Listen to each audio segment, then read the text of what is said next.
샬롬. 믿음으로 전하는 감사와 은혜의 고백, 어메이징 그레이스 이세준입니다. 안녕하세요, 윤유선입니다. 오늘 어메이징 그레이스 주인공은 아주 특별한 분이 소개해 주신다고 합니다. 잠시 화면 만나보시죠. 샬롬, 사단법인 야나 홍보대사 배우 신혜라입니다. 보호종료 아동에 대해서 알고 계시나요? 보육시설의 아이들이 고등학교를 졸업하는 만 18세가 되면 보육시설에서 나와 자립을 해야 하는 아이들을 자립준비 청년이라고 부르는데요.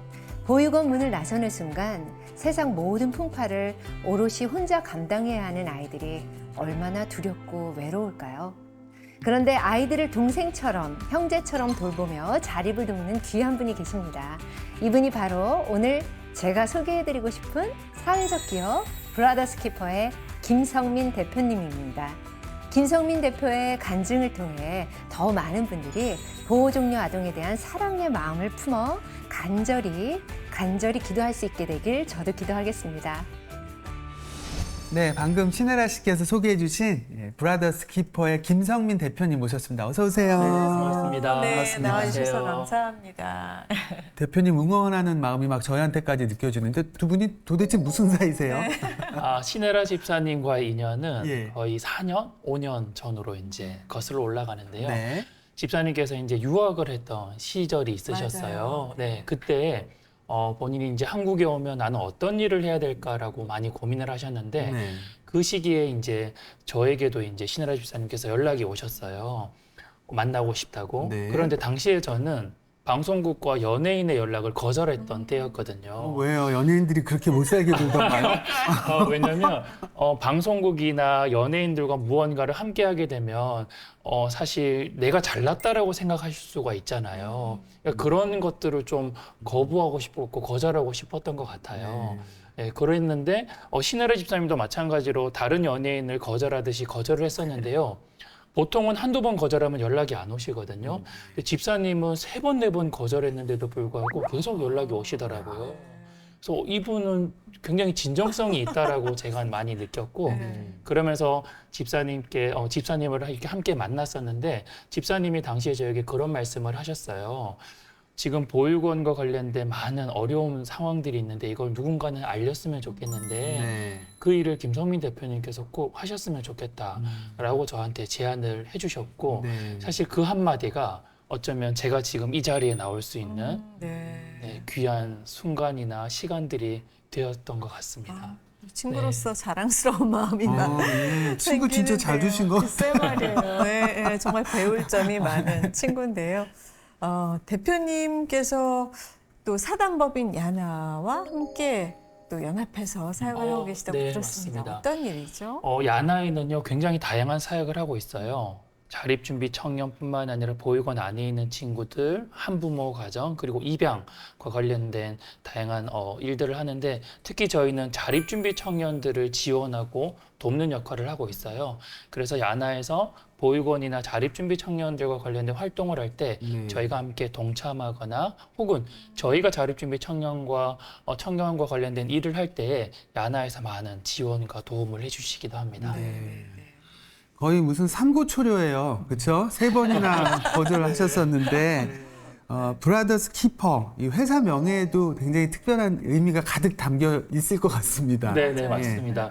저희 회사는요, 아동 양육 시설을 퇴소한 자립준비 청년들에게 안정적인 일자리와 또 자립에 필요한 다양한 프로그램을 제공하기 위해서 설립된 사회적 기업인데요. 네. 이 회사 이름으로 브라더스 키퍼라는 이름은 사실 어울리거나 괜찮은 이름은 아니에요. 회사 이름으로. 그렇죠. 무슨 네. 일을 네. 하는 회사인 거죠? 네, 그런데 왜 제가 이 이름을 만들었냐면 저희 회사는 한쪽 벽면을 식물로 가득 채우는 그런 조경회사라고 실내 보시면 돼요. 조경? 맞습니다. 네네네. 그래서 실내나 실외에 식물과 관련된 다양한 사업들을 하고 있다고 보시면 되고요. 요즘은 이렇게 건물 지으면 일정 부분 그런 맞습니다. 공간이 확보가 녹지율이 돼야 필요한데요. 되잖아요. 녹지율. 그 공간들을 꾸미고 가꾸는 게 또 저희의 역할이기도 합니다. 네, 실내와 실외에 네 조경. 맞습니다. 네네. 네. 그런데 거기 그 회사의 구성원들이 네, 저희 보육원을 퇴소한 친구들을 고용하고 또 이 고용된 친구들이 다른 자립준비 청년들을 지원하는 회사라고 생각해 주시면 됩니다. 와, 네. 그러네요. 무엇보다 청년들이 왠지 식물을 만지는 것도 좋을 것 같아요. 맞아요. 저희가 왜 식물 사업으로 이 브라더스 키퍼를 시작했냐면, 식물은요, 우리가 가꾸고 관심을 가지고 사랑을 줘야 되는 대상이에요. 네. 두 분 혹시 식물을 저 키워보셨어요? 너무 식물 좋아합니다. 아, 그러시군요. 저는 제가 네. 키우려고 맘만 먹으면 다 못 크고 맞습니다. 잘못돼가지고. 네. 예. 네, 이 식물을 키워보신 분들이 모두가 공통적으로 경험하는 게 있어요. 식물을 죽여본 경험도 네, 해보거든요. 맞아요. 네, 그만큼 식물은 관심과 사랑이 정말 많이 필요한데요. 사람은요, 사랑을 받을 때보다 사랑을 줄 때의 정서적 회복력이 10배나 높다고 해요. 네, 그리고 이 식물이 주는 이 녹색이 주는 안정감이 있거든요. 그래서 이 식물을 기르고 가꾸는 그 시간 동안 우리 아이들의 상처받은 이 마음들이 회복될 수 있겠구나라는 생각을 하게 된 거예요. 네. 그래서 저희가 식물로 사업을 시작하게 된 계기가 된 겁니다. 네, 네. 네. 궁금합니다. 대표님 네. 회사가 점점 궁금해지는데 네.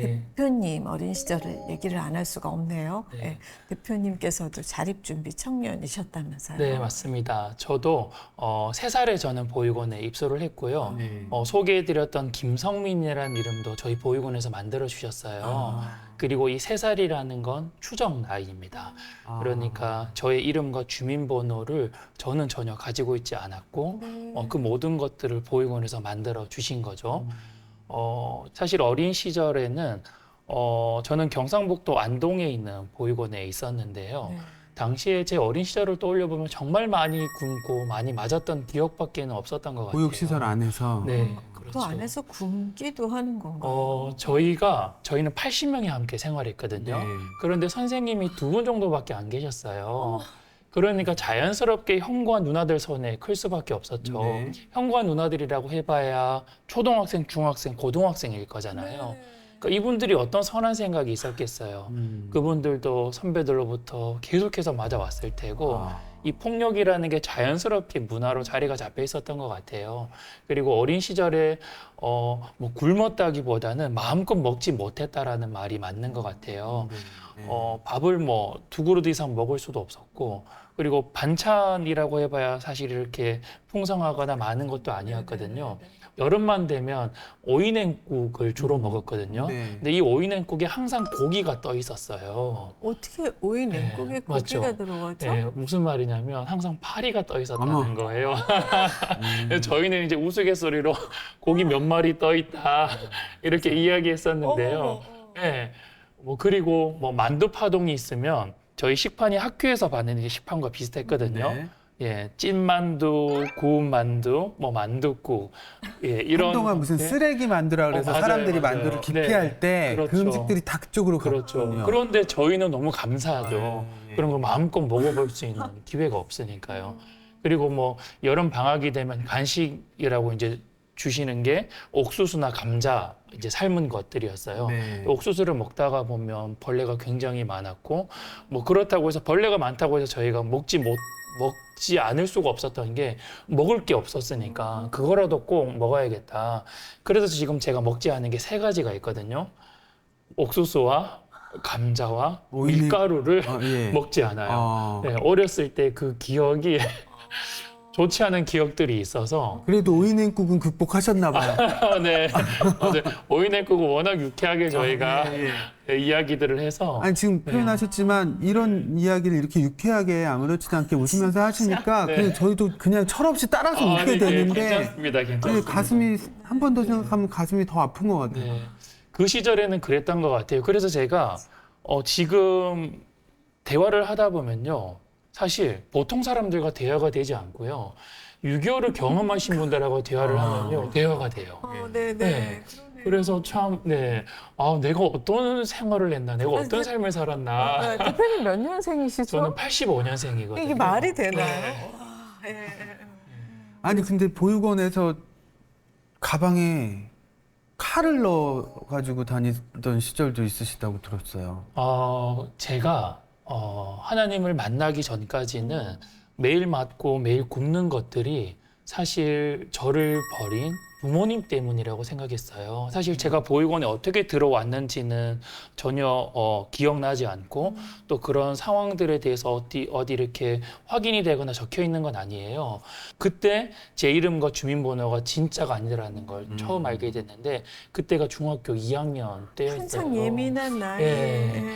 그때 사실 저한테는 굉장히 큰 충격적인 사건이었는데요. 네. 이 이름이 내 진짜 이름이 아니라서 충격적인 게 아니라 제 진짜 이름이 아니라는 건 나는 부모님을 찾을 수 없다라는 걸 사실 네. 확인하는 거거든요. 그 전까진 그래도 희망이 있었는데. 그렇죠. 나는 언젠가는 부모님을 찾을 수 있을 거야, 만날 수 있을 거야라는 희망을 품고 살았던 것 같아요.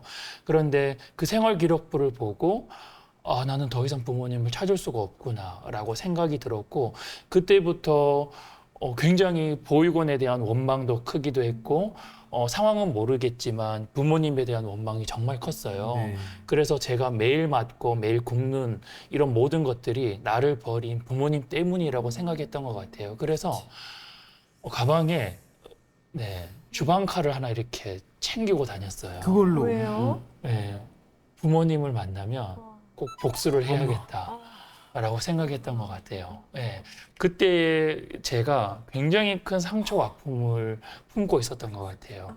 그래서 이 모든 것들을 아마 부모님께로 그 원인을 돌렸던 것 같고 내내 제가 그 날만을 기다렸던 것 같아요.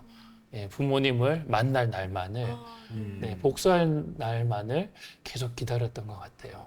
참 그만 한 마음은 그만큼 그리움이 컸고, 그랬기 때문이 아닐까 싶은 생각이 드는데요. 아, 진짜. 그래, 못 만나신 거죠? 부모님. 네, 다행인 거죠. 다행인 거죠.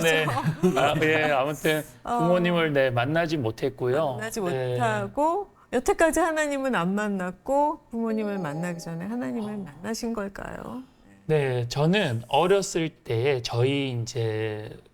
저희 보육원이 기독교 재단이었어요. 그래서 교회는 어린 시절부터 매일 갔던 것 같아요.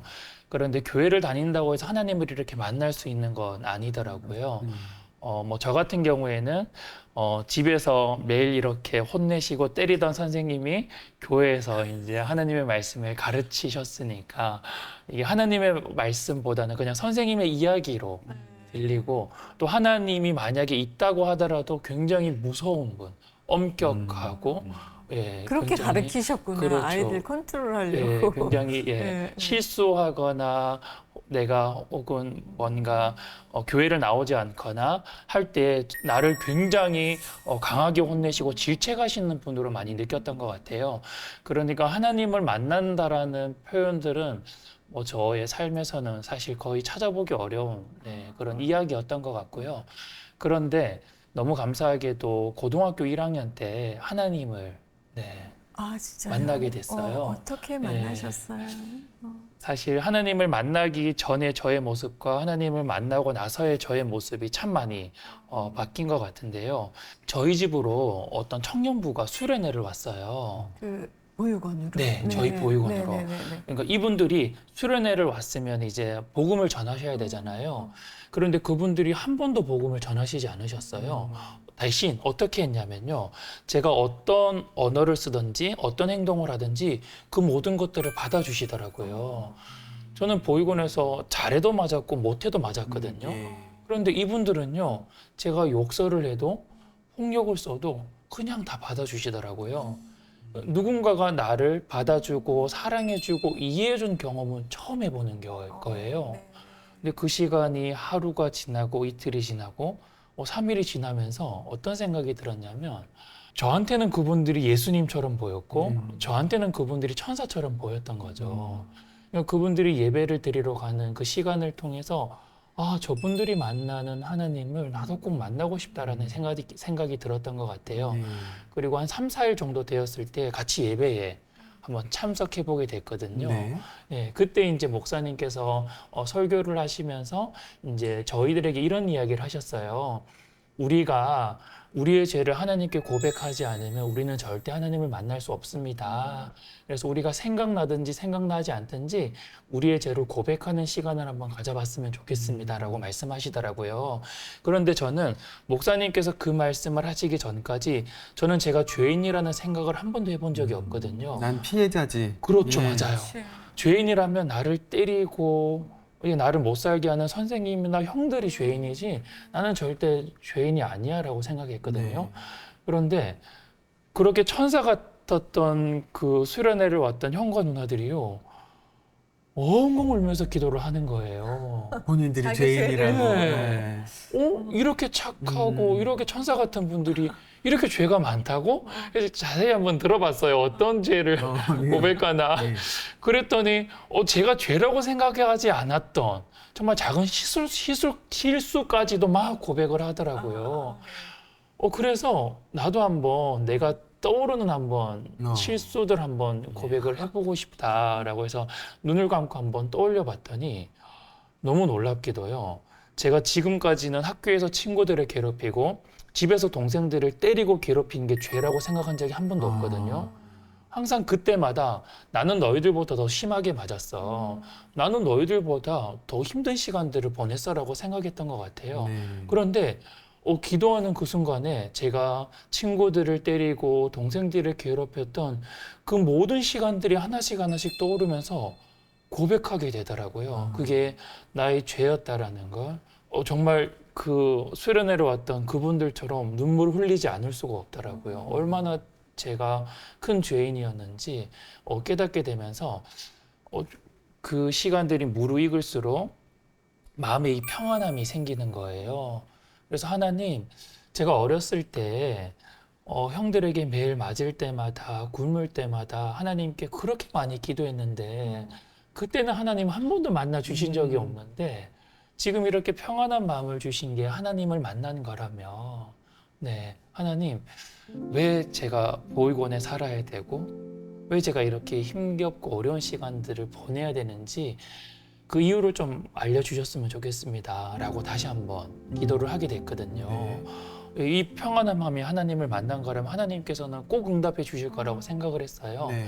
그런데 그때 눈을 딱 뜨게 되었는데요. 눈을 뜨니까 형과 누나들이 이렇게 보이잖아요. 하나님께서 순간 저에게 그런 마음을 주셨어요. 그러니까 하나님이 음성이 들리는 것처럼 너무 선명했던 것 같아요. 성민아, 네가 그런 경험을 하지 않았다면 너의 가족들의 마음을 이해할 수 있었겠니? 라는 마음을 주시는 거예요. 가족들이라 하면 그 형과 그렇죠. 누나들. 저의 보육원에서 네, 네. 함께 생활했던 그 네. 형과 누나들이죠. 사실 순간 굉장히 억울한 마음이 들었어요. 먼저 왜 내가 저렇게 못되고 나쁜 형과 누나들 때문에 이 경험을 해야 돼요? 그런데 정말 찰나의 순간에 그런 감사한 마음이 들더라고요. 저는 사실 지금까지 보육원에서 생활하고 지냈던 게 너무 수치스럽고 부끄러웠거든요.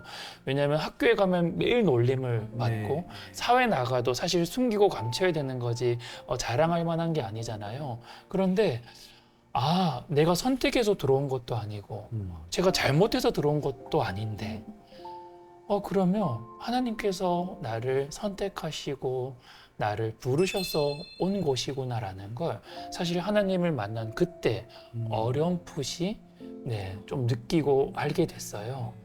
그러면서 그 시간이 저에게는 정말 잊혀지지 않았던 시간이 됐고 네. 그래서 사실 그 이후로 내가 나의 잘못이나 나의 선택으로 인해서 내가 보육원에 들어온 게 아니라 하나님께서 나를 선별하시고 선택하셔서 내가 온 곳이라면 이후로는 정말 잘 살고 싶다. 이제는 고아가 아니라 하나님의 자녀답게 정말 잘 살고 싶다라는 생각이 들더라고요. 그때부터 매일매일 큐티를 하고 또 매일매일 말씀을 보고 하면서 어떻게 살아야 되는지 저는 사실 방법을 몰랐는데 매일 보는 큐티 책 안에 모든 내용들이 담겨 있더라고요.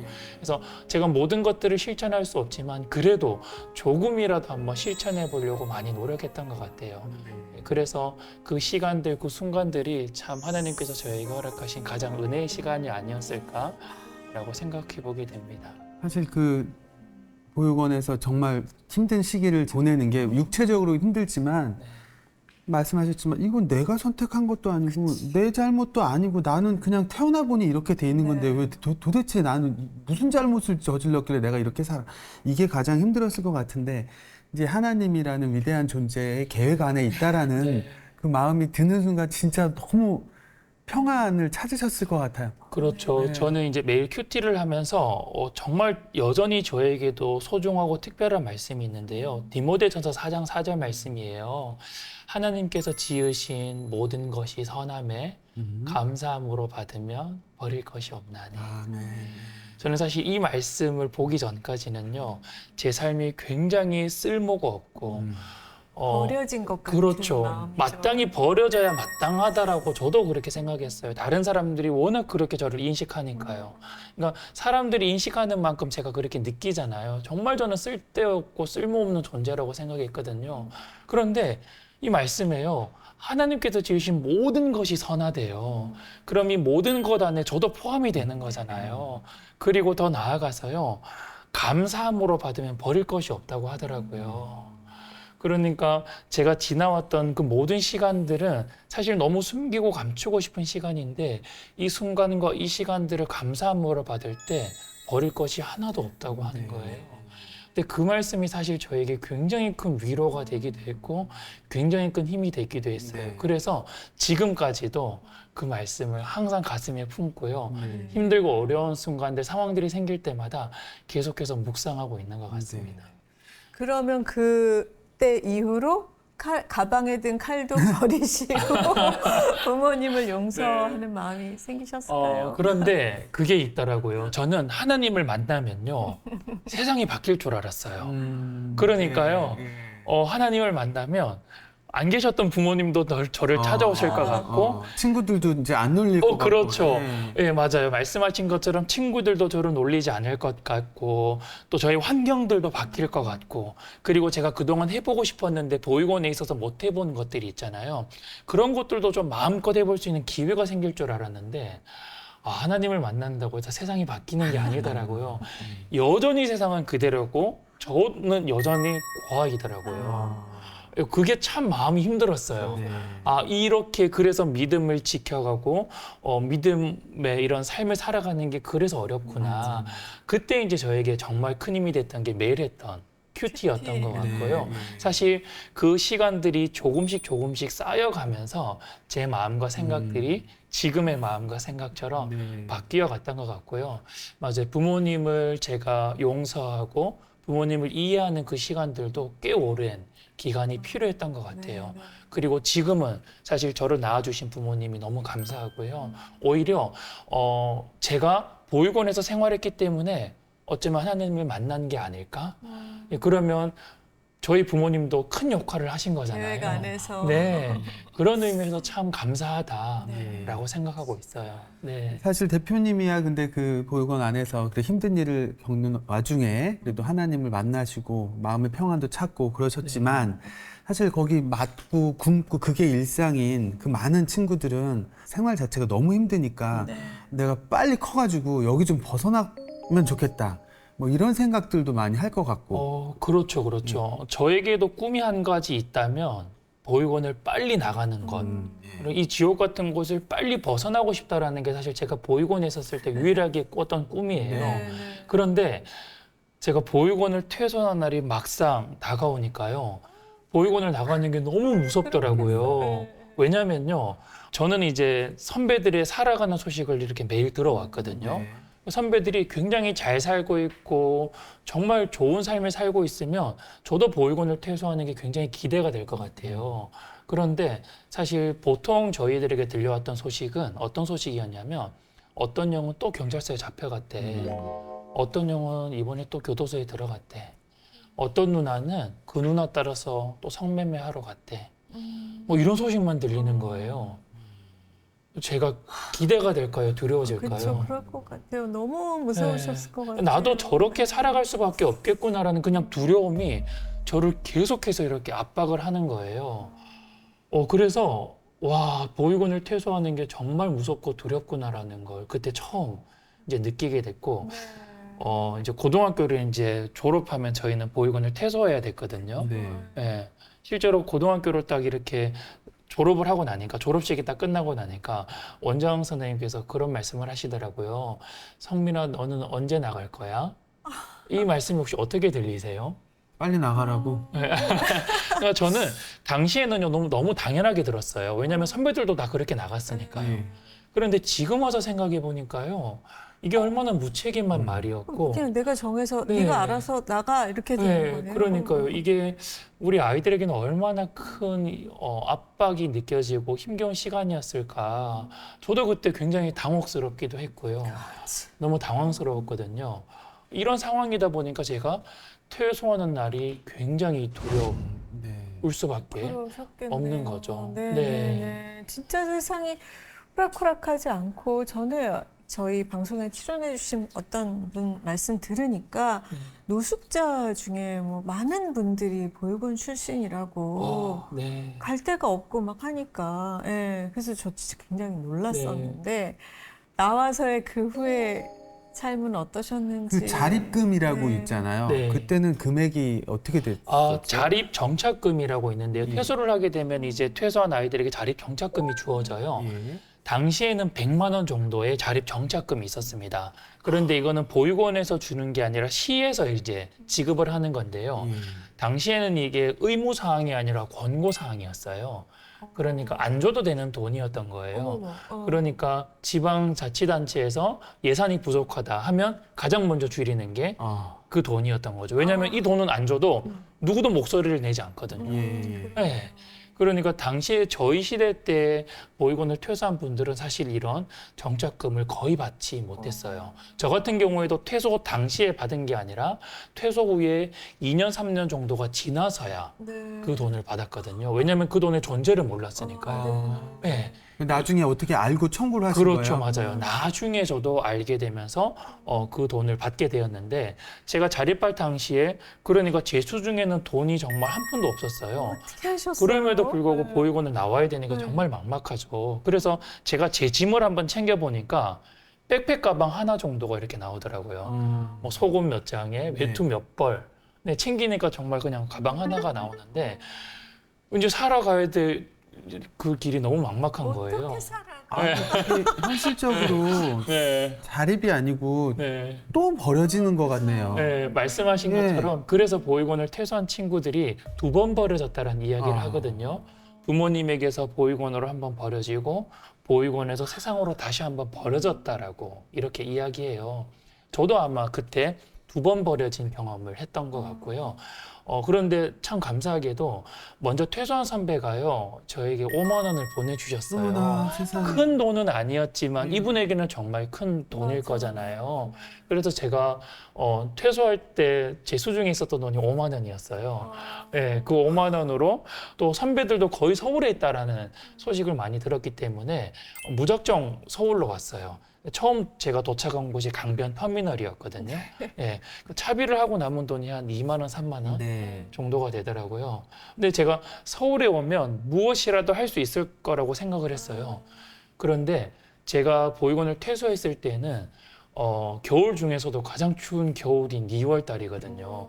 보통 졸업식은 2월 달에 네, 하잖아요. 그러네요. 네, 졸업식이 마치고 거의 뭐 일주일 안에 나왔었으니까요. 정말 추운 겨울이었고 강변 터미널에 도착했더니 근데 정말 막막했던 것 같아요. 그러셨겠네요. 너무너무 막막했던 것 같고요. 네. 사람들은 정말 많이 지나다니지만 뭔가 홀로 있는 느낌 있잖아요. 네, 제가 무엇을 선택하거나 결정하거나 뭐 할 수 있는 상상이나 생각조차도 없었던 것 같아요. 그냥 너무 막막하고 뭐든 너무 할 수 있을 네. 것 같았는데 실제로 그러니까요. 아버님 아무것도 네. 할 수가 없었죠. 안동에 있었을 때는 뭐라도 할 수 있을 것 같았어요. 네. 출발하기 전까지는 뭔가 그래도 경험해보지 않았으니까 희망이 있었거든요. 막상 도착해보니까요. 그런 희망이나 자신감들이 완전히 그냥 상실되더라고요. 이게 말로 정말 표현이 안 될 만큼 너무 무서웠다. 네, 그냥 이 정말 너무 공포스러웠다. 라고밖에 말씀을 드릴 수가 없을 것 같아요. 어떻게 그런 상황, 그러니까 아는 사람도 없고, 그러니까 그런 상황을 또 굉장히 안 좋게 노리고 접근하는 사람들이 있잖아요. 우리 안 넘어갈 수가 없겠어요. 그 강변 터미널에서 이제 그때부터 노숙 생활을 시작했거든요. 정말 예. 당시에 강변 터미널의 2층에는요 상가가 좀 비어 있었어요. 그래서 비어 있는 상가에 제가 잠을 잔다거나, 근데 오래 있으면 이제 관리하시는 분들이 이제 쫓아내니까 뭐 화장실에 잔다거나, 혹은 이제 낮이 되면 이제 밖에 나가서 잠깐 돌아다닌다거나 이렇게 해요. 그리고 저녁이 되면 이제 사람들이 없잖아요. 그때서야 비로소 이제 좀 활동을 좀 하게 됩니다. 왜냐하면 옷이 더러워지고 몸에서 냄새가 나면 사람들을 피하게 되거든요, 자연스럽게. 그리고 이제 그때 이제 비로소 저녁쯤에 나와서 이제 쓰레기통을 이렇게 뒤져요. 그러면 그렇게 이제 한 끼 식사를 때우기도 하고. 근데 당시에 저에게 특식이 있었는데요. 네, 뭐였냐면요. 지금은 우리가 배달 음식을 시키면 집에서 이제 모든 것들을 처리하잖아요. 그릇이나 음식이나. 당시에는요, 배달을 하고 나면 사실 그릇을 되찾아갔어요. 맞아요. 그러니까 항상 집 앞이나 사무실 앞에 배달을 하고 남긴 음식들이 있었어요. 짜장면 남은 거 막 이런 그렇죠, 거. 그렇죠. 당시에 저한테 그 음식들이 특식이었던 거죠. 예, 그렇게 그 음식들을 먹으면서 하루하루를 이렇게 보냈던 것 같은데, 우리 사회자님 말씀하신 것처럼 그 시기에 어둠의 손길이 이렇게 미칩니다. 네, 정말요. 제가 그때 뭘 느꼈냐면요. 저는 사실 선배들이 그렇게 안타까운 삶을 사는 게 선배들의 잘못이라고 생각했어요. 그런데 제가 노숙 생활을 해보니까 그게 그냥 우리들에게 주어진 삶이라는 걸 느끼게 됐거든요.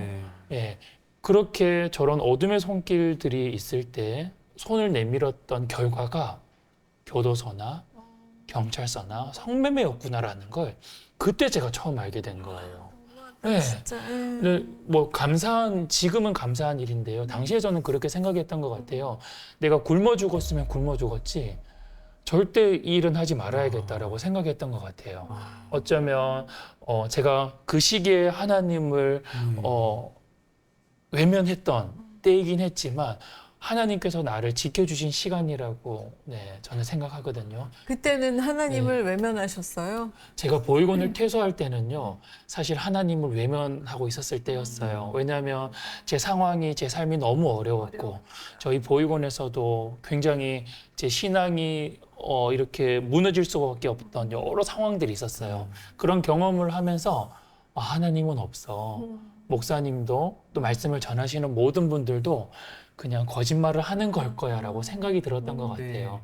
예, 그러면서 신앙이 없는 상태로 사회로 나오게 됐고, 그런 경험들을 하게 되면서 돌아보니까 그런데 그 시간에도 어쩌면 하나님께서 나를 지켜주신 시간이구나. 내가 그것들을 충분히 선택할 수 있고, 근데 내가 먹고 살기 위해서 어쩔 수 없잖아. 그냥 이게 뭐가 잘못된 일이야라고 생각할 수 있었을 텐데, 내가 그런 것들을 하는 게 굉장히 잘못된 거라는 걸 아마 이 마음의 양심을 이렇게 만져주셨던 분이 하나님이 아닐까.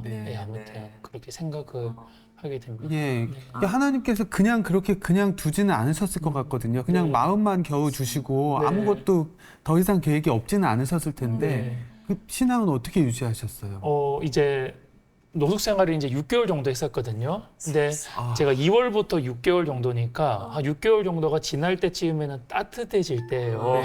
이게 따뜻해지니까 이제 조금 추울 때보다는 좀 안정적인 노숙 생활을 했던 때였는데, 그렇게 되다 보니까 이제 뭐 씻는 것도 어렵지 않았어요. 당시에는 이제 공중 화장실에서 뜨거운 물이 나오던 시대는 아니었거든요. 그러니까 씻는 것도 참 어려웠는데, 따뜻해지니까 이제 공중 화장실에서 씻는 게 자연스러워졌잖아요. 그러니까 씻고 이제 조심스럽지만 나를 가꾸는 시간들도 좀 있고, 그리고 사람들이 버린 옷들 중에 이제 깨끗한 옷을 이렇게 주워 입으면서 그렇게 조금은 이전보다 안정된 삶을 살면서 저에 대해서 다시 한번 생각해 보게 되더라고요. 그리고 내가 지금 가장 필요한 게 먹고 자고 할 곳이구나라는 생각을 한 거예요. 그리고 식당이 어쩌면 내가 먹고 자고 나의 삶을 책임져 줄 수 있는 곳이겠구나라는 생각을 하게 됐고, 그러면서 처음 찾아간 곳이 이태원이었어요. 왜 이태원에 갔냐면 제가 서울에 무작정 서울에 온 것처럼 이태원에는 외국인이 많다라는 걸 미디어에서 굉장히 많이 네. 봤던 기억이 있거든요. 네. 그래서 그렇게 그냥 무작정 이태원으로 갔고, 이태원에서 막 오픈하려고 했던 그 식당이 있었어요. 4층 건물이었는데요. 그 식당에 이제 무작정 찾아가서 일을 시켜달라고 요청을 했는데, 너무 감사하게도 그곳이 저에게 첫 직장이 와. 예, 되었습니다. 네. 예, 아침 7시부터 새벽 2시까지 근무를 했거든요. 네. 예, 보통 사람들은 이게 굉장히 많은 시간 아니야라고 생각할 수 있지만 저한테는 사실 저에게 새로운 기회를 준 이곳이 너무 감사한 곳이었어요. 그곳은 외국인을 이렇게 받는 식당이다 보니까 아침 조식부터 저녁 이렇게 술까지 파는 식당이었어요. 네. 예, 그런데 아. 예, 저를 사용해 주신 것이 너무 감사했고, 그러니까 제가 잘하는 만큼 칭찬을 해주시더라고요. 그리고 잘하는 만큼 보상을 해주시는 거예요. 이게 너무 감사한 당연한 건 밥도 하루 세끼 그렇죠. 거기서, 먹고 자고도 할 수 자고, 있고. 예. 너무나 당연한 건데 한 번도 그동안 받아보지 못했던 맞아요. 경우이기 때문에. 네. 그러니까 보육원에서는 잘해도 맞았고 못해도 네. 맞았거든요. 잘하는데 왜? 네. 정말. 그런데 여기는 잘하는 만큼 칭찬을 진짜. 하고 보상을 해주시더라고요. 그게 저에게는 너무 특별한 경험이었던 것 같아요. 그런 경험들 덕분에 정말 잘 살고 싶다, 난 열심히 살아야겠다라는 생각을 많이 했던 것 같고요. 그 식당에서 1년 동안 근무하면서 정말 열심히 했던 것 같아요. 그래서 그 식당에서 할 수 있는 모든 요리를 할 수 있게 됐어요. 아. 1년 만에. 네. 왜냐면 왜 제가 요리를 배웠냐면, 식당에서 가장 돈을 많이 받는 사람이 누굴까 봤더니 주방장님이시더라고요. 예. 그럼 나도 주방장이 돼야겠다 하고 이제 요리를 정말 열심히 배웠거든요. 근데 1년 만에 다 마스터를 한 거예요. 예. 또 서울 하면 강남이잖아요. 이태원을 예. 딱 일단은 접수하시고. 그렇죠. 예. 그래서 와, 그럼 강남으로 가자. 내가 강남에서 더 크게 성공해야겠다라고 생각을 했고, 이제 무작정 강남으로 갔었는데, 그때 다시 하나님을 만났던 경험을 하게 돼요. 강남에서. 네. 제가 이제 강남에서 이제 강남역에서 지인을 기다리고 있었어요. 지인을 기다리고 있었는데, 보육원을 퇴소하고 나서 그때까지는 제가 교회를 한 번도 나가지 않았어요. 예. 그런데 그때 권사님 두 분이 지하철역에서 사람들에게 복음을 전하러 다니시는 거예요. 예, 그 광경이 참 뭔가 신기하기도 하고 특별해서 저는 처음 보는 광경이었거든요. 네. 한 사람씩 한 사람씩 이렇게 돌아가면서 전하시는데 다 사람들이 거부하고 거절하죠. 그래서 이제 저에게 이런 게 찾아오게 됐어요. 그래서 막 이렇게 복음을 전하시는데, 저는 어릴 때 워낙 교회를 많이 나갔기 때문에 말씀을 거의 다 알고 있잖아요. 네. 그래서 권사님, 제가 이 말씀들을 알고 있고요. 저는 지금 교회를 다니지 않습니다. 다른 분에게 복음을 전하셨으면 좋겠습니다. 라고 말씀을 드렸더니 이 두 분이 갑자기 제 양쪽에 딱 앉으시는 거예요.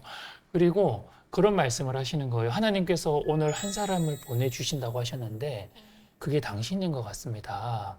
괜찮으면 우리랑 교회 한번 나가보지 않을래요? 네, 그런데 모르겠어요. 그냥 이 말씀이요, 나쁘게 들리진 않았어요. 그런데 이 모양은 좀 이상하잖아요. 양쪽에서. 그래서 권사님 먼저 앞장서서 가시면 제가 뒤따라 가겠습니다. 저도 사실 좀 궁금하긴 한데요. 뒤따라 가겠습니다 하고 따라간 곳이 사랑의 교회였어요. 지금 이전하기 전에. 또 막 이상한 게. 맞죠. 네. 사랑의 교회, 당시 사랑의 교회는요, 교회에 들어가기 전에 교회 앞에 큰 스크린이 있었거든요. 거기서 항상 찬양이 흘러나왔던 걸로 기억을 해요. 제가요, 그 교회에 도착하자마자요, 찬양이 흘러나왔는데요.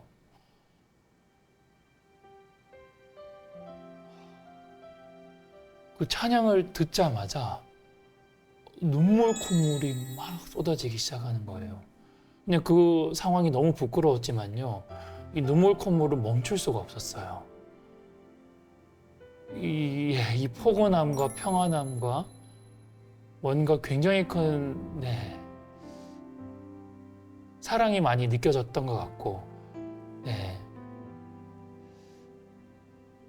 어려운 상황과 순간들이 분명히 있었지만 그런 상황과 순간들 속에서도 이렇게 하나님께서 나를 지켜주시고 보호해 주셨구나 라는 걸 그때 다시 한번 느꼈던 것 같아요.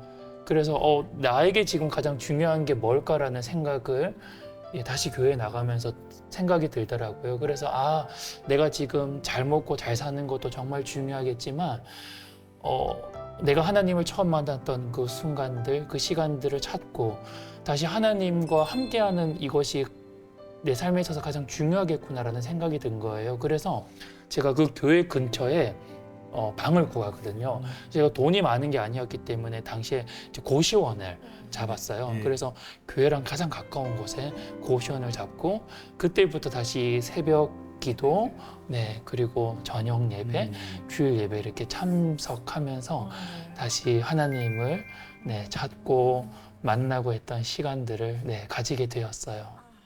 어렵게 진짜 다시 하나님 품으로 오셨습니다. 네. 예. 이제부터는 좀 그래도 좀 상황이 변했으면 하는 네. 마음이 드는데요. 네. 예. 맞아요. 우리가 하나님과 함께 할 때 상황은 확실하게 변하더라고요. 왜냐하면 우리의 마음이 바뀌잖아요. 하나님을 만나게 되면 마음과 생각이 바뀌게 되고 제가 다시 교회에 나가면서 제가 고등학교 때 하나님을 만났을 때에 하나님께서 저에게 주셨던 꿈이 생각이 났거든요. 제가 나와 같은 환경에 있는 아이들에게 가족이 되어주고 싶다라는 꿈을 꿨어요. 제가 보육원을 퇴소한 선배들의 안타까운 소식들을 매일 들으면서 저 문제는 누군가는 꼭 해결해 줬으면 좋겠다. 누가 대신 목소리를 좀 내주고 그래서 이 사회의 환경이나 다양한 이 문제들을 좀 해결해 줬으면 좋겠다라는 생각을 했었는데 사실 그런 사람이 전혀 없는 거예요. 네. 그러면서 만약에 저런 세상을 바꾸고 또 사회를 바꿀 수 있는 역할을 할 사람이 필요하다면 그게 나였으면 좋겠다. 라는 생각을 했었거든요. 그러면서 명확하게 이제 기도를 하게 된 게 나와 같은 환경에 있는 아이들에게 가족이 되어주고 싶다라는 그 꿈이 생긴 거예요. 정말 크고 귀한 꿈입니다. 예.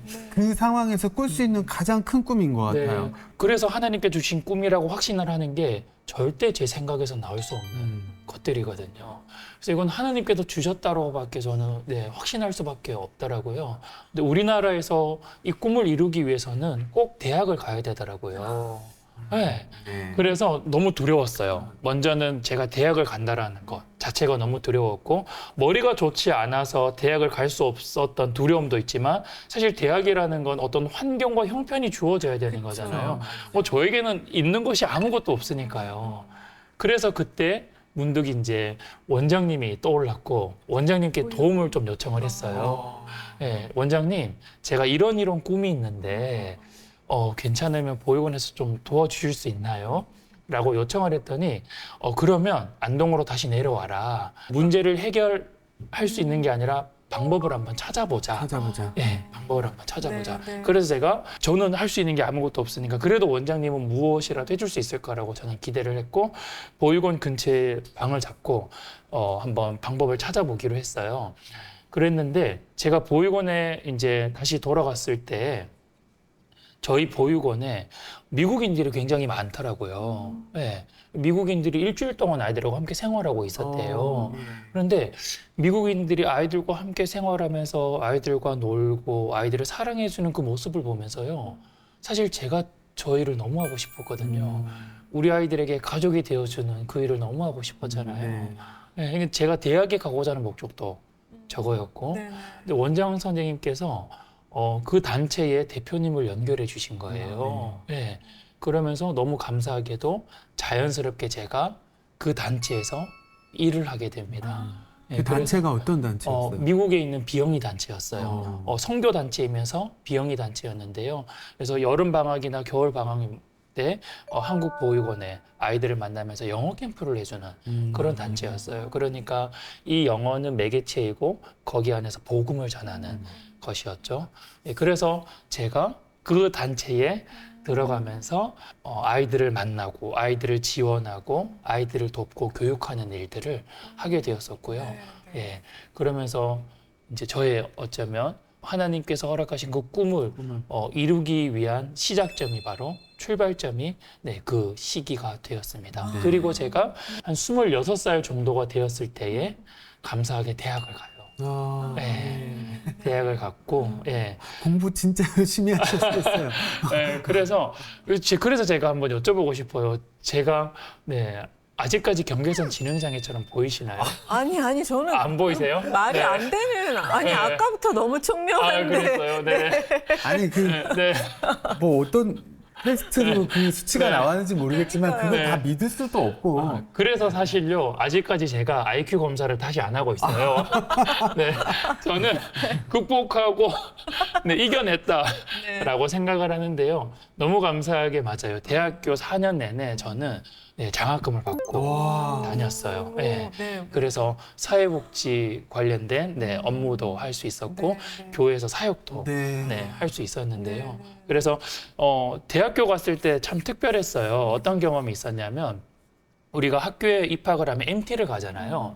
MT는 굉장히 신나고 즐거운 날이거든요. 네. 한 사람씩 자기소개를 해요. 자기소개를 하는데 이제 제 차례가 다가왔어요.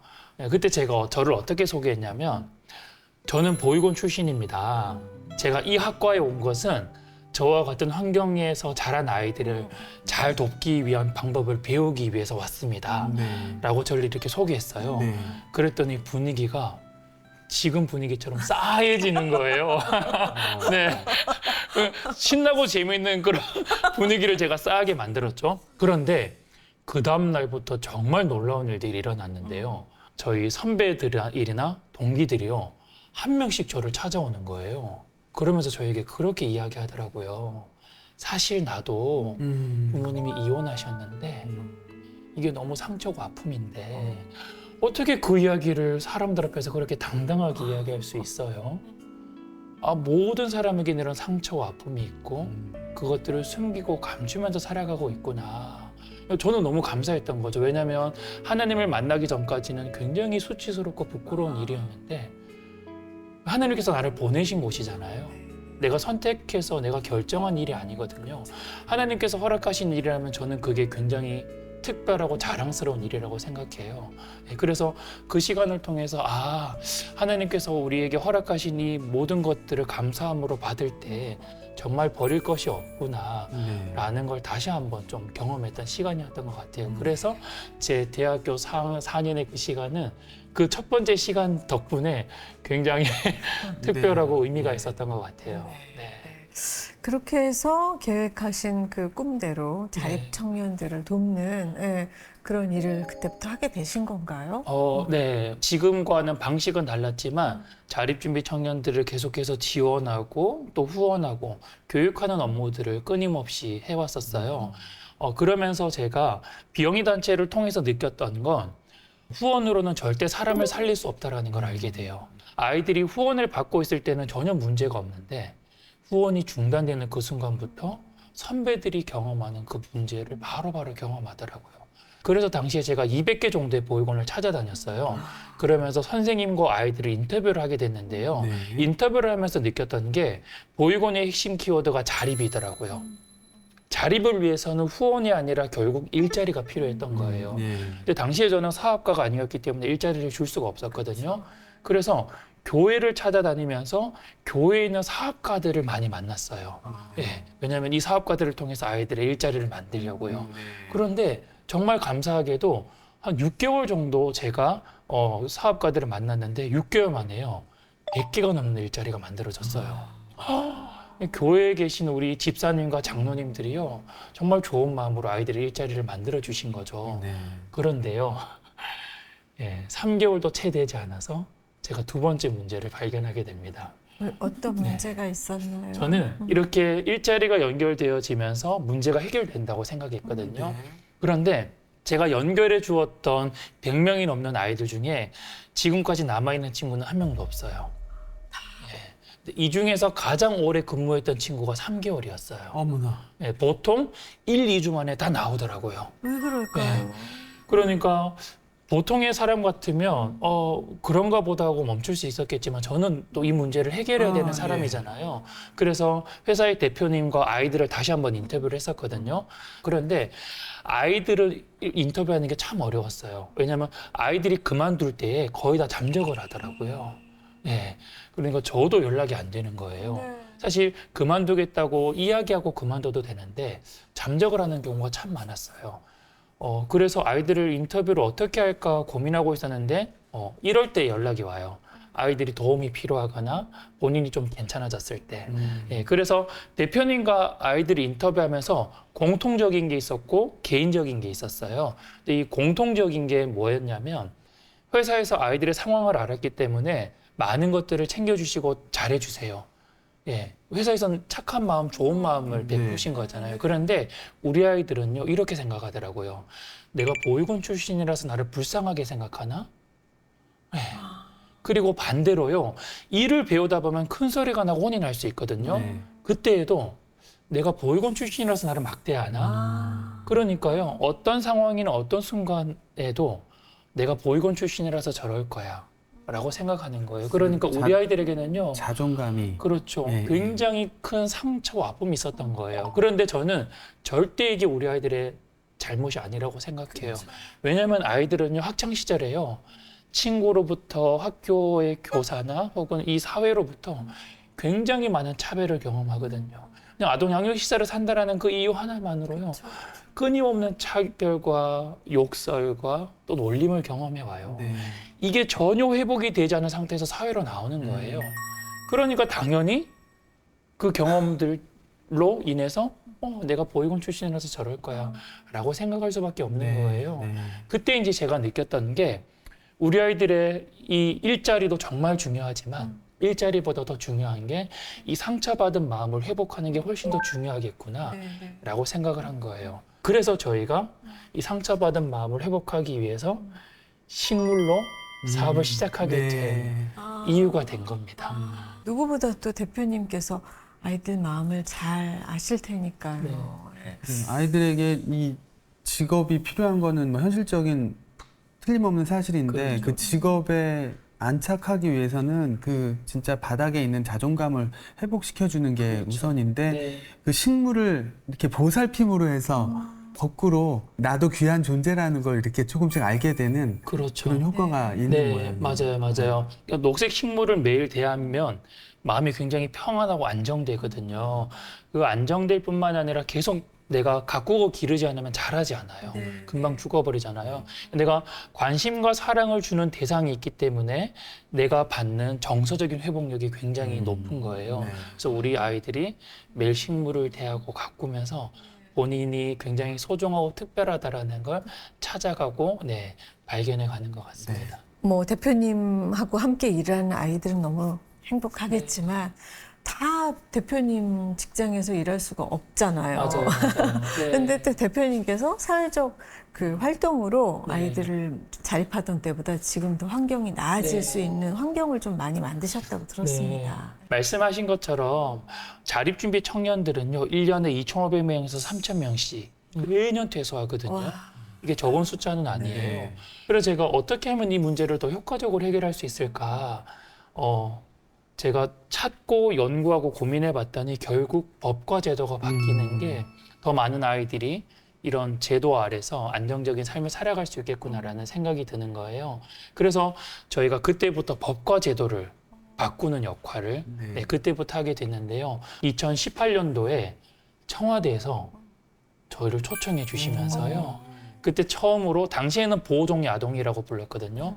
보호종료 아동과 관련된 목소리를 처음 내게 됐고요. 이후로 그 기회를 토대로 사람들이 자립준비 청년들이 있다라는 걸 인식하게 해야 되겠다. 네. 그래서 그런 공청회나 간담회 등을 만들고 또 언론을 통해서 자립준비 청년이 있다라는 걸 끊임없이 알리기 시작했어요. 네.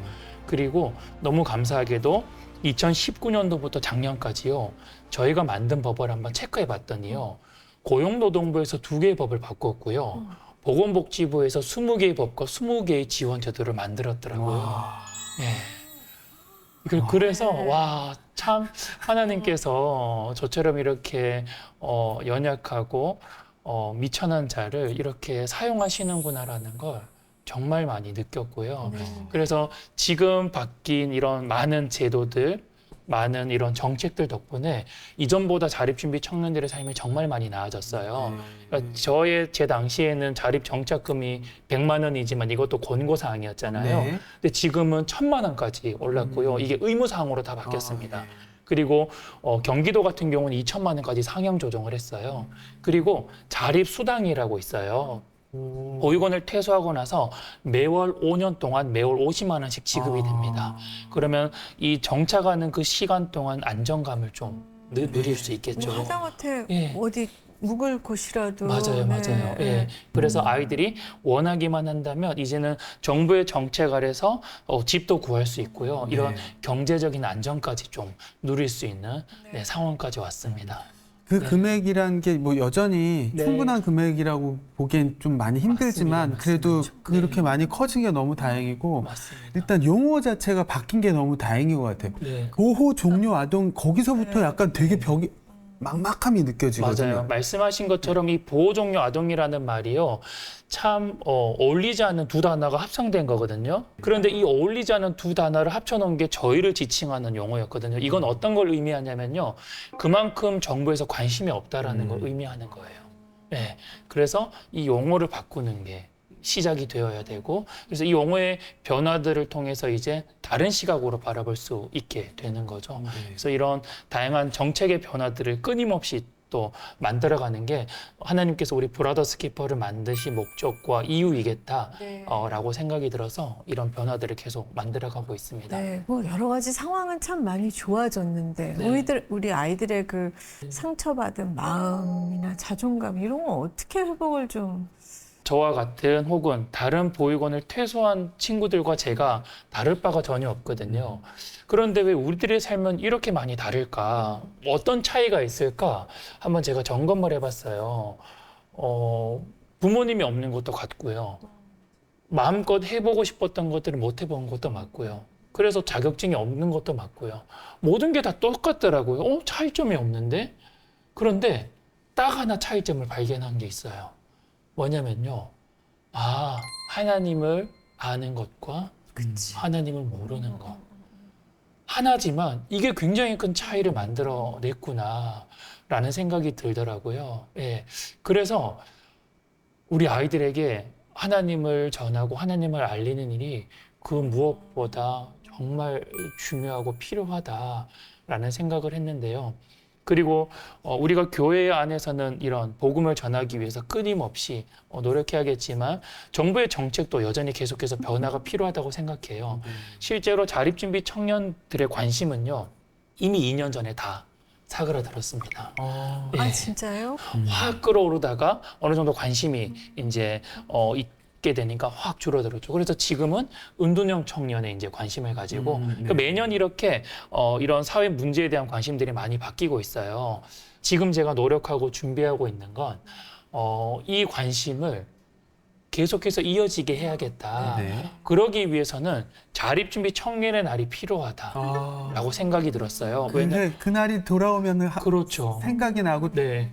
그래서 어떤 날이 있잖아요. 뭐 장애인의 날이 있고, 네. 그러면 그 날을 통해서 장애인들을 돌아보기도 하고요. 정책을 점검하기도 하고 체크해보기도 하거든요. 네. 그러면 지속적으로 관심을 갖기 위해서는 자립준비 청년의 날이 필요하구나라고 생각이 들어서 저희가 지금 8월 11일을 자립준비 청년의 날로 제정하기 위해서 준비하고 있어요. 8월 네, 11일. 1일. 네, 8월 11일. 왠지 5월 달이거나 할 것 같은데 왜 8월일까요? 맞죠. 보통은 5월 달이라고 생각할 거예요. 왜냐하면 네. 그날이 가정의 달이고 네. 그러면 국민적인 관심이 훨씬 많을 것 같잖아요. 그런데 5월 달은 행사가 너무 많습니다. 무슨 날 무슨 네, 날 맞아요, 진짜 맞아요. 많긴 하죠. 오히려 이 자립준비 청년의 날이 묻힐 수도 있을 것 같다라고 생각이 드는 거예요. 네.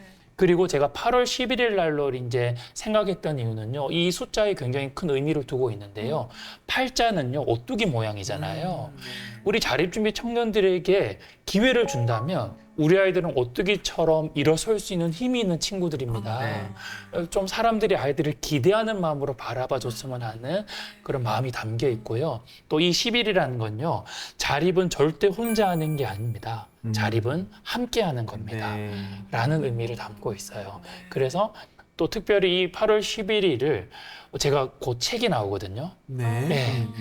이 출간일을 8월 11일로 잡았어요. 예. 네. 그래서 이 8월 11일을 더 의미 있고 특별하게 하나님께서 좀 사용해 주시길 원하는 마음에 이 8월 11일 날로 저희가 이렇게 활동과 행사들을 준비하고 있는데요. 네, 공식적으로 지정을 받는 그런 날이 되면 좋겠어요. 네. 네, 개인적인 얘기인데 제 큰아이 생일이기도 해서 저는 아, 기억하기도 너무 평생 좋고. 잊지 예, 예, 그럼 예. 서로 잊지 않을 것 같습니다. 네.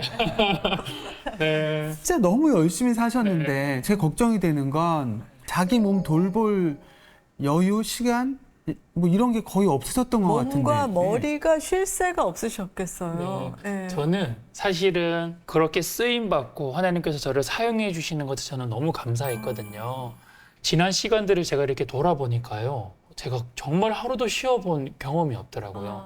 기억들이 없고 정말 그냥 열심히 했다, 열심히 살아왔다 라고밖에 얘기를 못 하겠더라고요. 그런데 사실 저는 브라더스 키퍼라는 이름을 받기 전에요. 한동안 아이들을 돌아보지 않은 때가 있었어요. 한 3개월 동안 너무 힘들어서요. 아이들을 돌아보지 않았을 때가 있었거든요. 마음이, 몸이. 네. 그러니까 아이들의 연락을 받지도 않았고요. 그렇죠. 아이들에게 연락도 안 했어요. 아. 네. 계속해서 끊임없이 쏟아주어야 되다 보니까 제가 채워지는 게 전혀 없는 거예요. 그래서 내가 하는 일에 더 집중하고 열심히 하자. 그래서 아이들을 돌보지 않았는데 한 3개월이 되었을 즈음에 주일 예배 시간에 목사님께서 가인과 아벨에 대해서 설교를 하셨어요. 네. 하나님께서 가인에게 물으시는 거예요. 가인아, 네 동생 아벨이 어디 있냐? 그때 가인이 하나님께 이렇게 대답하거든요. 내가 내 아우를 지키는 자입니까? 이 말이 얼마나 뻔뻔해요. 자기가 아벨을 죽였기 때문에 아벨이 어떤 상태에 있는지 너무 잘 알고 있거든요. 네. 그런데 그 가인의 모습이요. 너무 저의 모습과 같아 보이더라고요. 제가 그래서 영어 성경을 한번 이렇게 찾아봤거든요. 그 예배 시간에. 예. 내가 내 아우를 지키는 자입니까? 라는 단어가 뭐라고 표현되어 있냐면 Am I my brother's keeper? 네, 제가 그 문장을 딱 보면서 굉장히 많이 이렇게 회개를 하면서요. 하나님께 그렇게 고백하게 됐어요. 하나님, 가인은 이 단어로 하나님께 반문을 했다면 주님, 저는 하나님께 응답하는 단어로 쓰겠습니다. 맞습니다, 주님. 제가 제 아우를 지키는 자입니다.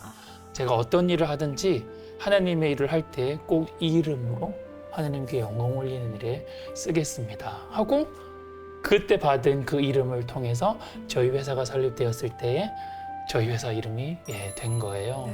그리고 저는 자립준비 청년들과 이렇게 매일 소통하고 연락하면서 보통 일주일에 2-3명 정도가 삶을 포기하거나 포기하는 시도를 했다는 소식을 저는 듣고 있거든요. 근데 저한테는 남이 아니잖아요. 저의 가족이잖아요. 하루라도 빨리 멈춰야 된다는 생각이 드는 거예요. 그리고 2년 전의 일인데요. 전화를 받았는데 그 새벽에 3명의 청년을 만났거든요. 이 3명의 청년에게는 2가지 공통점이 있었어요. 첫 번째는 모두가 다 자립준비 청년이었고요. 모두가 다 병원에 있었어요. 무슨 일이에요? 이 세 친구 모두 제가 병원에 찾아갔더니 손목에 붕대를 감고 있었더라고요. 저는 워낙 지금까지 몇천 명을 만나왔기 때문에 이제는 이런 시간들이나 상황들이 익숙해질 법도 해요. 그런데 이건 익숙해질 게 아니더라고요. 그러니까 아이들을 만날 때마다 매번 처음 경험하는 것처럼 데미지가 있어요. 너무 아프시죠. 장례식장에서 아이들을 만나게 되면 저도 제 삶이 굉장히 허무해지고 허망해지는 나는 뭘 하고 있는 걸까? 이런 시간들을 저는 매주 이렇게 보내면서 내가 정말 열심히 하지 않으면 안 된다. 나는 멈추면 안 된다라는 생각을 끊임없이 해왔던 것 같아요. 네, 그러다 보니 제가 코로나 시기에 공황장애 우울증이 굉장히 심하게 왔어요. 예, 코로나 때는 참 모든 사람들이 어려웠잖아요. 특히 자립준비 청년들이 실직을 한다라는 소식들, 또 삶을 포기했다라는 소식들이 이전보다 훨씬 더 많이 들려왔었어요. 어느 날 제가 딱 이 자세로 7층 난간에 앉아 있더라고요. 네. 저 난간이요? 네, 7층 난간에 앉아 있는데 저도 깜짝 놀랐어요. 네, 너무 놀라서요. 이게 정상적인 상황은 아니잖아요. 네, 그래서 제가 그 다음 날 바로 이제 병원에 찾아갔어요. 그랬더니 의사 선생님께서 공황장애와 우울증이 너무 심하다고 진단을 하신 거예요. 그러니까 제가 이렇게 7층 난간에 앉아 있었던 건 그 실내 공간이 굉장히 답답해서 네. 그게 바로 공황장애 증상이라고 하더라고요. 숨을 막 쉴 수가 없었거든요. 그래서 이제 숨 쉬기 위해서 그렇게 걸터 앉았을 거다라는 이야기들을 하셨어요. 왜냐하면 저는 기억이 전혀 나지 않으니까요. 근데 참 감사하게도 제가 약봉지를 딱 들고 나왔는데 사실 제가 공황장애와 우울증이라고 믿기지가 않았거든요. 그런데 저는 극복을 해야 된다고 생각을 했어요. 왜냐하면 저를 만나는 만약에 제가 자립준비 청년 10명 정도를 만나면 이 중에 8명은 우울증이었어요. 사실 그때까지 제가요. 그 우울증이라는 게 무엇인지 사실 몰랐어요. 저는 경험해보지 않았으니까요. 그게 얼마나 힘겹고 어려운 상황인지 전혀 몰랐거든요. 그냥 아이들의 이야기를 들어주는 것만으로 제가 할 수 있는 건 다 했다고 생각했는데 제가 딱 진단을 받으면서 제가 지난 시간들을 돌아봤더니 이게 너무 고통스럽고 힘들고 아픈 경험이더라고요. 내가 잘 극복해야지 우리 아이들에게 잘 전달해 줄 수 있을 거라는 생각이 들어서 스마트폰을 찾아왔어요, 바로. 네. 우울증 극복 방법이라고 찾아봤더니 운동이 나왔고 예. 운동 첫 번째에 러닝이 나온 거예요. 사실 그때부터 제가요, 매일 10km씩 달렸어요. 네. 오늘 아침에도 달리고 왔는데요. 네. 너무 약을 안 드시고? 예. 그래서 왜냐하면 이 약으로 이겨내는 건 사실 거기 의존하는 거다라고 생각을 했고 더 나아가서는 약 먹는 게 참 두렵고 무섭기도 했어요. 예. 그래서 약보다는 이렇게 한번 이겨내보고 싶다. 그런데 너무 감사하게 그 런닝을 통해서 너무 잘 이겨낸 거죠. 예. 그래서 우리 친구들에게 정말 필요한 건 운동과 이 영양제다. 그래서 지금 이런 사업들도 저희가 준비하고 있어요. 네. 아이들이 운동을 할 수 있는 센터들과 연결하는 거, 그리고 이 영양 공급을 통해서 영양 공급이 잘 되니까 좀 이런 생각이나 마음가짐이 좀 달라지고 좀 이렇게 채워지는 게 있다 보니까요, 우울한 마음들도 많이 사라지더라고요. 그래서 사실 그 정도만 경험했으면 좋았을 텐데 이후로도 계속 하나씩 증상이 있었어요. 어떤 증상이 있었냐면요, 갑자기 앞이 안 보였어요. 제가 당시에는 눈이 2.0, 2.0이었거든요. 네. 우스갯소리로 벽도 뚫었어요. 네. 저놈의 누가 있는지 보이는 것처럼 눈이 정말 좋았거든요. 네. 어느 날 안 보이는 거예요. 아예 그냥 네. 근데 병원에 찾아갔더니 갑자기 제 눈이 0.8, 0.8이 됐대요. 그러니까 저한테는 거의 실명과도 같았던 거죠. 너무 갑자기. 잘 보이다가 안 맞아요, 보이니까. 맞아요. 막 흐릿하게 보이니까. 예, 예. 그래서 그때부터 이제 안경을 쓰게 됐는데요. 그리고 2년 전부터 2가지 진단을 받았는데요. 네. 첫 번째는 이제 심장병 진단을 받았어요. 그러니까 보통 사람은 심장이 60대로 이렇게 뛴대, 60, 70대로. 네. 근데 저는 30대로 이렇게 뛰고 있는 거예요. 그러니까 어느 순간 갑자기 심장이 멈추면 이제 삶이 끝나는 거죠. 30대로 뛰는 게 네. 천천히. 1분에 그렇죠. 36번밖에. 맞아요, 네, 맞아요. 네, 네. 예. 이런 증상이 맥박. 전혀 없대요. 근데 맥박이 너무 느리게 뛴대요. 그래서 저한테 해야 되는 건 지금 딱 하나밖에 없다고 해요. 제세동기를 달아서 심장이 멈출 때 띄워주게 하는 것. 예, 그게 지금 제가 해야 되는 최선의 방법이라고 하더라고요. 좀 연세 있으신 분들이 가끔 그렇죠. 얘긴 맞아요, 들었는데. 맞아요. 예. 예. 그리고 두 번째로 진단을 받은 게 알츠하이머 초기 증상이다. 예? 라고 이야기를 하는 거예요. 알츠하이머는 예. 우리가 흔히 말하는 치매. 그렇죠, 그렇죠. 그러니까 어떤 일이 있었냐면 제가 동료들에게 오전에 업무를 요청하면 오후에 이제 가지고 오잖아요. 예. 기억이 안 나는 거예요. 근데 동료들도 그렇게 생각했어요. 아, 바빠서 그런가 보다. 그런 상황이 계속 있지만 바빠서 그런가 보다. 예. 그리고 집 앞에 이렇게 도착했는데 비밀번호가 생각이 안 나요. 어떡해. 그리고 사람들의 이름이 기억이 안 나는 거예요. 이런 상황들이 그냥 그래서 저는 그래 내가 조금 바쁘고 내가 좀 이렇게 너무 정신 없으니까 잊었겠다 이 정도로만 생각했는데 그 이제 진단을 받고는 너무 충격을 받았죠. 예. 지금 말씀드린 것처럼 열심히 산 거밖에 없거든요. 없는데. 나는 그냥 열심히 살았고, 예. 이제 나는 좀 최선을 살만하기도 다했고. 하고 할 일도 많은데. 예. 그날은 사실 제가 참 웃음이 많은 사람인데요. 웃을 수가 없었고요. 예. 그리고 그 자리를 한 번 이렇게 일어나지도 못했어요. 예, 의사 선생님께서 참 양해해 주셔서 제가 오랜 시간 동안 그 자리에 좀 이렇게 많은 생각들을 하고 있었는데, 예. 그러게요. 다시 생각하니까 마음이 참 무거워지는데, 네. 예. 너무 감사하게도 네. 그 다음날 괜찮아졌어요. 설마 잊으신 걸까요? 잊은 건 아니고요.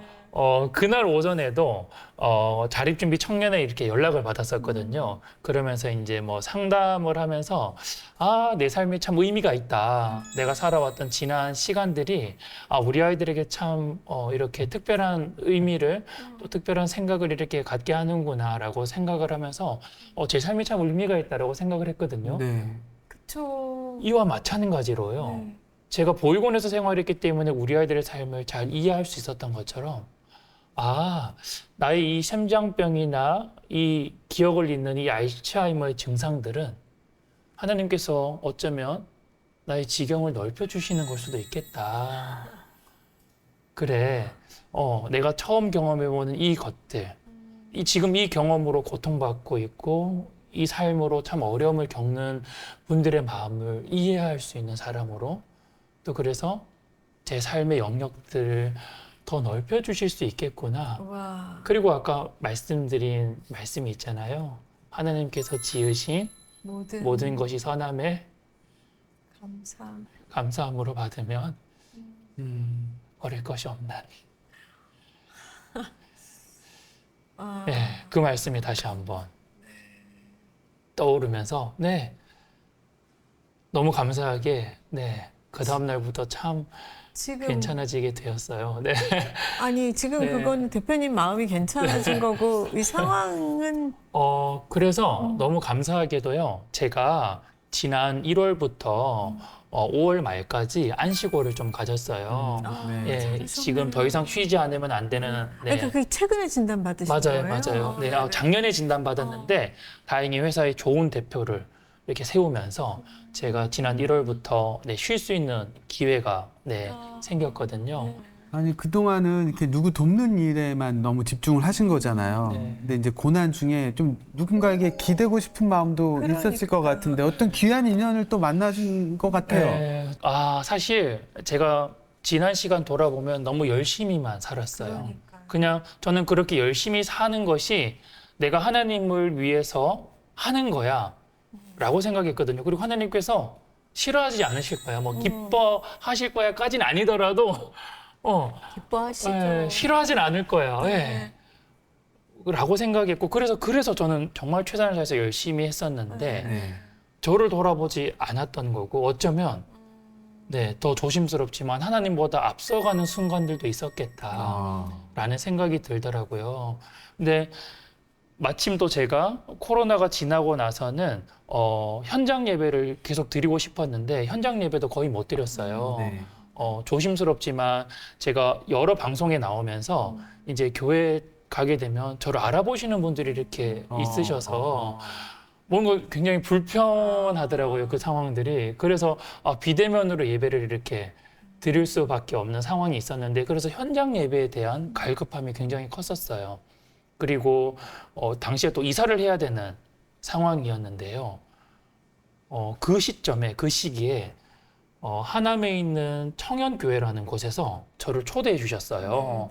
우리 교회가 보육원 사역을 하고 싶은데 김성민 대표님이 강의를 한번 해주셨으면 좋겠습니다. 네. 저는 강의하러 그 교회 갔었거든요. 네. 저에게 강의를 초청해 주셨던 분이 그 교회에 계시는 성도님 중에 한 분이셨는데 그 교회에서 이제 강의를 하는데 뭔가 마음이 굉장히 푸근해지는 거예요. 그러면서 내가 현장 예배를 너무 드리고 싶었는데 이 교회에 나오게 되면 저 집사님 부부가 나를 다 커버해 주시겠구나. 그런 뭔가 안정감이 이렇게 생기더라고요. 그러면서 제가 집사님께 여쭤봤어요. 집사님, 괜찮으면 제가 이 교회 출석해도 될까요? 제가 이런 어려움이 있어서 지금 교회를 계속 찾고 있는 중인데 그랬더니 집사님이 그런 얘기를 하더라고요. 우리 교회는 3가지를 안 한다.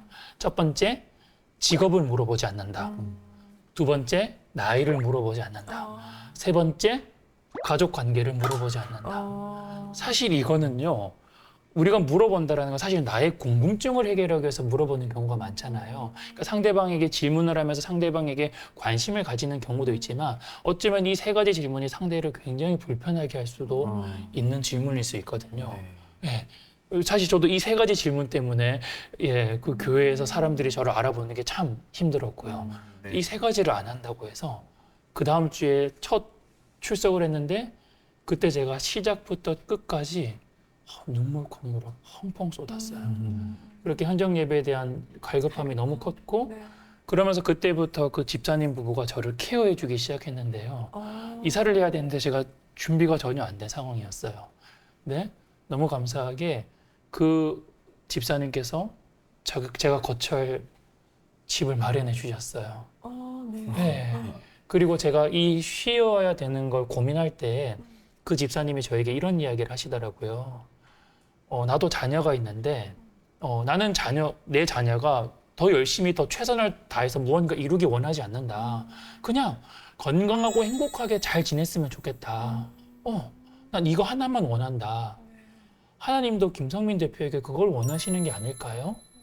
네, 그래서 저는 그냥 그렇구나라는 정도로만 생각했는데요. 제가 차를 타고 돌아가면서 만약에 나에게도 부모님이 계셨다면 지금 나에게 무엇라고 이야기할까?